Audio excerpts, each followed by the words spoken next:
Hey there, everybody. Hope everyone's doing good today. I know I am. Happy times. It's getting cold. I'm Canadian. I love the cold.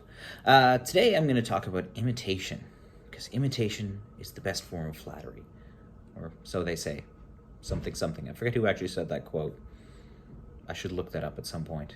I'm going to give you two really interesting examples of imitation, partially from my research, partially just for funsies.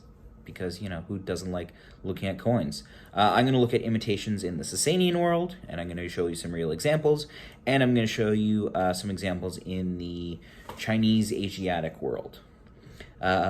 With this, we're going to look at kind of ways coins are imitated, and, that's going to help us to understand. So, first thing, Sasanian coins. I've got a whole bunch of coins in front of me on my desk. Okay, I've got way too many coins on my desk. But we're going to look through some of these, and you'll be able to see specifically why these are interesting. So we look at our Sasanian coins. I've got it in a nice little protective case, so you can see it nicely. This is a Khusro II. No one's questioning that. It's a pretty nice one. Standard example of a Sasanian coin. Great. Everybody loves that. Now, you also have your Hunnic imitations. Now, funny thing is, when I show this in comparison with a Khusro II, a lot of people can't tell the difference because they don't know what they're looking at. But the Huns, or the various Hunnic groups or Turkic groups, when they occupied Sasanian lands, they took some of the minting locations and they started minting their own coins. If you look closely, you can see the difference. It takes a bit of a trained eye to see, but there is a difference. You also have the Bukharadate coins, like this. Ooh, this one's got a nice little hole in it, where they've clearly followed a Sasanian design, but with some little modifications. Some of them have Sogdian writing, some of them have Arabic writing. I think these aren't the Arabic variations. No, they're not. Very similar, same but different. And this is considered very common and was basically like using the US dollar or the euro in Central Asia from about the 6th to 9th century. There's several variations to them, but these were kind of the primo silver coin at one point. Now, why did they imitate them? Well, because as I believe I've said in other episodes, if you want your coinage to be used, it needs to be widely accepted. This is why when I travel with Canadian dollars, I always have to convert them, because Canadian dollars are not widely accepted. But if I travel with US dollars or euros, those are widely accepted, because they're considered a reliable currency. Same thing happens in the ancient world, whether you, at some points, Roman currency, Sasanian currency, Chinese currency. It varies time by time, and in different areas, but certain coins are more widely accepted.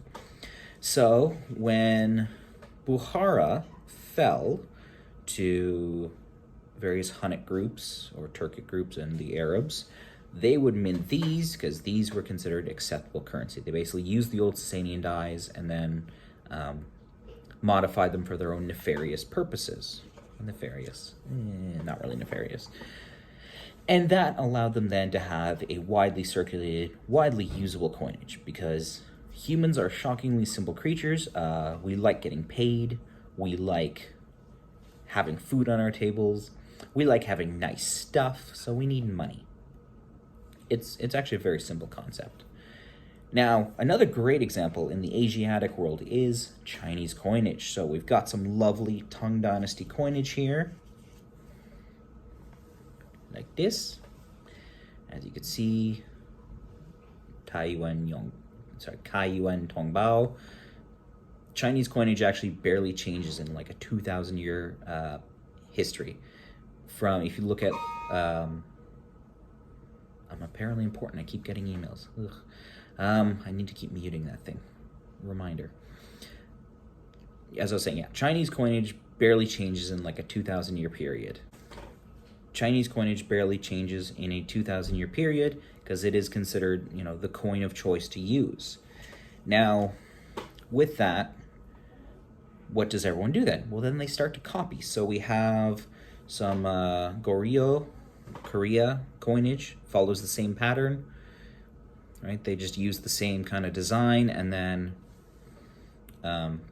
add their own wording. So for those who don't know as well, in Korea, up until about the 16th century, Chinese was the lingua franca still.